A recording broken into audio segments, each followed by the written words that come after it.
Koruyaka köyü, geceleri erken sessizliğe gömülen, insanların birbirini tanıdığı küçük bir yerdi. Uzaktan gelen köpek havlamaları ve rüzgarın çıkardığı o ince ses dışında köyde pek de hareket olmazdı. Nevin Yıldırım da o köyün eski ve sessiz insanlarından biriydi.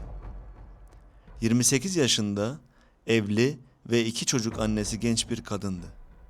Dışarıdan bakıldığında sıradan bir hayat sürüyordu.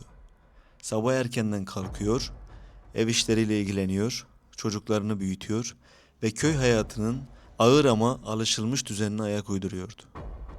Onu görenler çoğu zaman sessizliğini utangaçlığına verir, fazla konuşmayan yapısını kendi halinde oluşuyla açıklardı.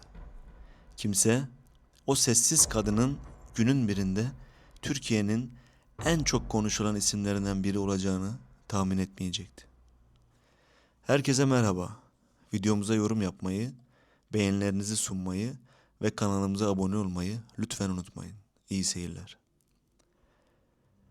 28 Ağustos 2012 gecesi Koruyaka köyünün üzerine çöken karanlık sıradan bir gece gibi başlamıştı.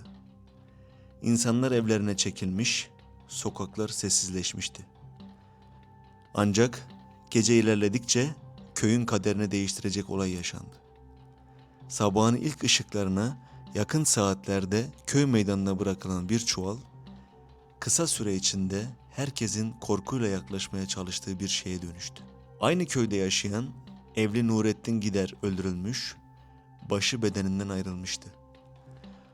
Olayın faili ise kısa süre sonra ortaya çıkmıştı.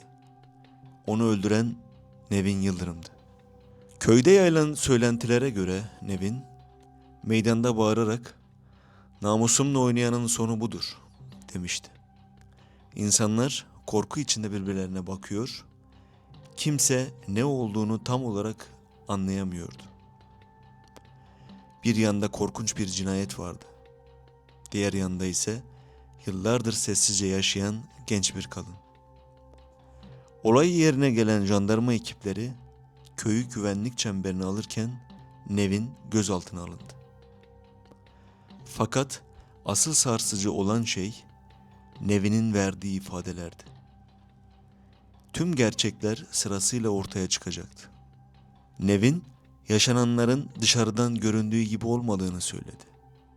İfadesine göre Nurettin Gider uzun zamandır onu tehdit ediyor, korkutuyor ve istemediği halde zorla birlikte oluyordu. Nevin'in anlattıklarına göre her şey aylar önce başlamıştı. Bir gece kapısı çalınmış, elinde silahla gelen Nurettin onu çocuklarıyla tehdit etmişti. "Bağırırsan çocuklarını öldürürüm" dediğini söylüyordu Nevin. O geceden sonra korku hayatının merkezine yerleşmişti. Kapıları kilitlemek işe yaramıyor, tehditler sona ermiyordu. Köy yerinde bir kadının yaşadığı şeyi anlatmasının ne kadar zor olduğunu düşündüğünü, kimsenin kendisine inanmayacağından korktuğunu söylüyordu. Günler geçtikçe içine kapanmış, sessizliği daha da derinleşmişti. Bir süre sonra hamile olduğunu öğrendi. Ancak bunu ilk başta anlayamadığını söyledi. Kullandığı ilaçlar ve yaşadığı stres yüzünden belirtileri fark edememişti. Kürtaj olmak istemiş fakat doktordan beklediği yardımı alamamıştı. İddiasına göre eşinin izni olmadığı için işlem yapılmamıştı. Nevin o günleri anlatırken sürekli aynı şeyi tekrar ediyordu. Çaresizdim.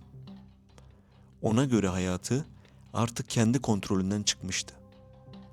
Üstelik Nurettin'in elinde kendisine ait özel görüntüler olduğunu, bunları yaymakla tehdit ettiğini söylüyordu. Köyde hakkında çıkan dedikodular arttıkça psikolojisinin daha da bozulduğunu anlatıyordu. Olay gecesi yaşananlar ise hala tam anlamıyla açıklığa kavuşmayan karanlık bir hikaye olarak kaldı. Nevin'in anlattığına göre Nurettin gece yeniden evine gelmişti. Dam kısmına çıkmaya çalışıyordu. Korkuya kapılan Nevin evde bulunan av tüfeğini eline aldı.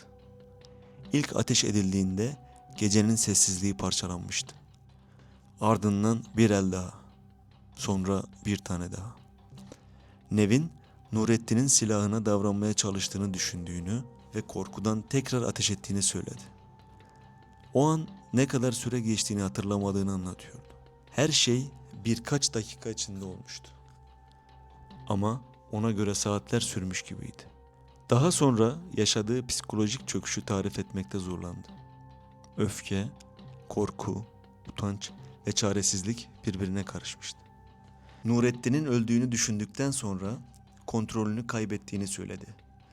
Ardından yapılan şey ise Türkiye'nin uzun yıllar unutamayacağı kadar ağırdı.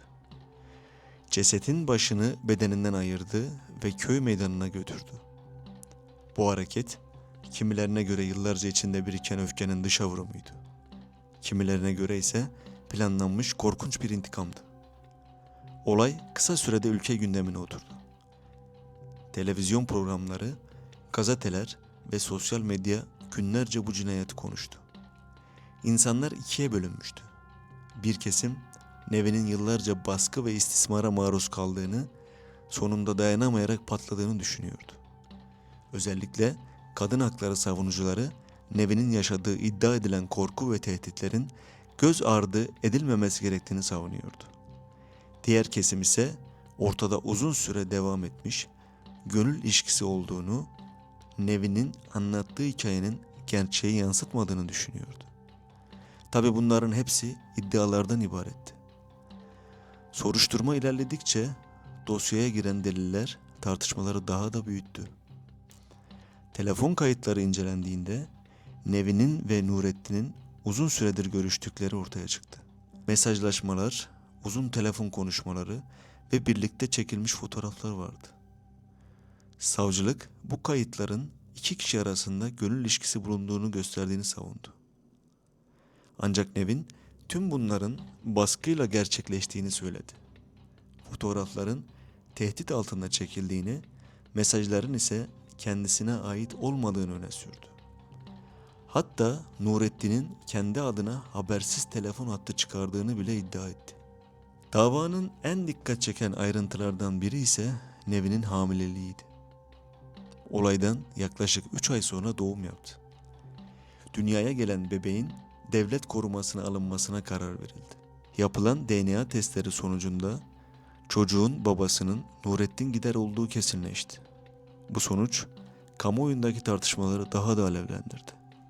Kimileri bunu Nevin'in anlattığı saldırı hikayesinin kanıtı olarak görürken, kimileri de ilişkinin rızaya dayalı olduğunu savundu. Mahkeme süreci yıllarca devam etti. Adli tıp raporlarında Nevin'in akıl sağlığının yerinde olduğu belirtildi.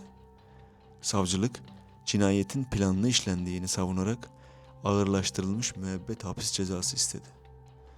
Savunma tarafı ise Nevin'in uzun süre psikolojik baskı altında yaşadığı travmaların göz önüne alınması gerektiğini söyledi. Duruşma salonlarında her celse yeni bir tartışma yaratıyor, dava Türkiye'nin gündeminden düşmüyordu. 2015 yılında mahkeme kararını açıkladı.